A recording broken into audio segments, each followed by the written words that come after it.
Well, joining me is one of the true legends of world show jumping. He's been a big ambassador for the Irish horse down through the years, and he joins us here at the Show Jumpers Club Forum this afternoon. David Broome, a great turnout of people here. Wonderful, wasn't it? Very encouraging, I would have thought, for the home side. And you have so many people supporting it. Like to see a few more names here, but no, it was great, and a lot of interest shown, and a lot of communication back and forth too, I thought. There was a lot of clear messages from today's forum, but one was really that the Irish producers need to get themselves in order in terms of the riders, as in leave the horses very saleable for the 120, the 130 market. There's a big market out there for those, but they do have to be very rideable, the horses. So from the rider's point of view, they've got to get more... They're going to get more finesse to their riding. Trouble with your riders are, they're so bloody natural, they can get on and leg it round on anything. Now, that isn't good enough nowadays, because the amateur guy who's going to buy you a 130 horse, he probably can't, he hasn't got the same natural talent. So the thing's got to be a little bit more push button. You know, it's got to go nicely and do nice things. May not be the superstar winner, but it rides well. And that's I think for the dealer, I mean, I don't know whether you've been to buy a car lately or not. You go into the garage and the guy sits you down. What would you like? What's your price bracket? Blah, blah, blah. And he actually mentally builds the car for you. You with me? You want a top roof or whatever it is, and you want this and you want that. And they create the car, and then they say, yeah, we've actually got one of them. You with me? And I think it's the same with breeding. The Dutch, they're very good, what I've seen. And we found this when we went to buy some driving horses the other day. Mentally, what he's good at, a little bit of spring, blah, blah, blah. Equally, they go for the show jumper. Like he's got to be kind in the head, cool, got a nice movement. He's got to have everything right about him. And I think, look, you can have two brothers. They're miles apart, in different, probably, hopefully bred the same way, you'd like to think, wouldn't you? But they are different. But I think you have to try, we've all got to try harder. Nothing comes any easier in life these days. And I think there is a system there. If people put their minds to it, they can do it better. Very few things we do in life we can't do better without thinking about it. And that's one of them. 30 or 40 years ago, you were at the top of your career, and it was all Irish horses that you were actually buying. Now you're actually very heavily involved with Scott Brash, the #1 rider in the world, and you wouldn't even think of Ireland as the place to come.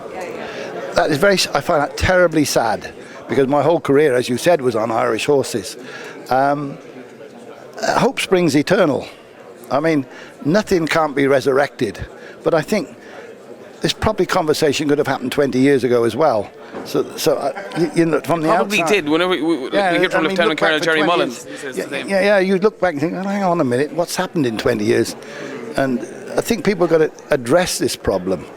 So is that the people, it's of the ordinary individuals, is that organisations, is it collectively together they need to work on this, or as maybe Billy Toomey has mentioned, individually you need, if you want to go do something, you need to go and chase it and do it yourself?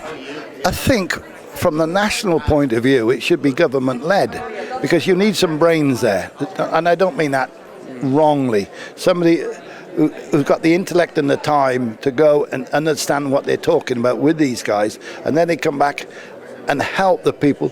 They only want to breed better horses. That's all the breeders want to do in Ireland, but please help them. So is that looking at the Dutch model or some part of the German? Go out and have a look, because there are other people doing it better, and you can always learn.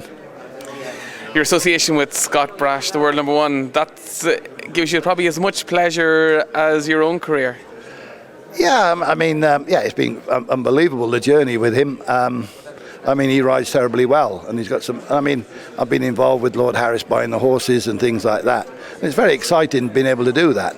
But he does a very good job riding them, doesn't he? You mentioned there Lord Harris. You've been with him whenever you were competing, and you're with him now, helping him find 40 odd years now.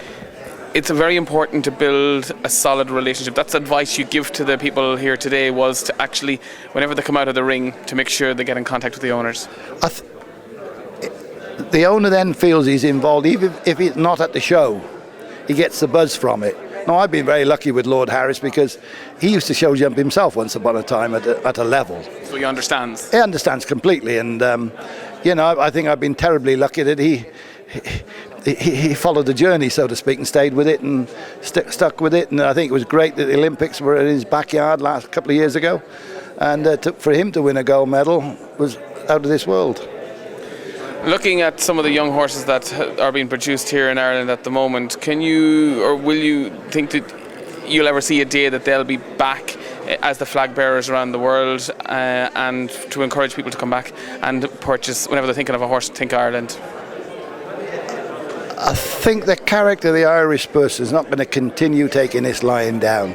Somewhere, somebody will come through and fight it and create it. And it's a long dream, but somebody will do it, I'm sure.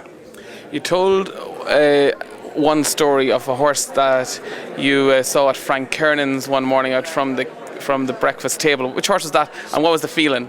That was Sportsman. He was the most beautiful horse in the world. I always get emotional when I talk about him.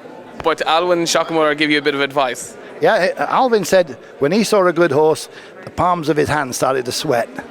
And there's something about a great horse, when you see one in a novice, there's something that goes click. The lights start to flash, the bells start to ring, and you think, this one I've got to own. And when you've got that situation, it's wonderful. Well, it's great having you here with us today, and thanks for sharing your words of wisdom, and we look forward to your associations with Scott Brash for the rest of his career. Thank you very much indeed. I've thoroughly enjoyed it.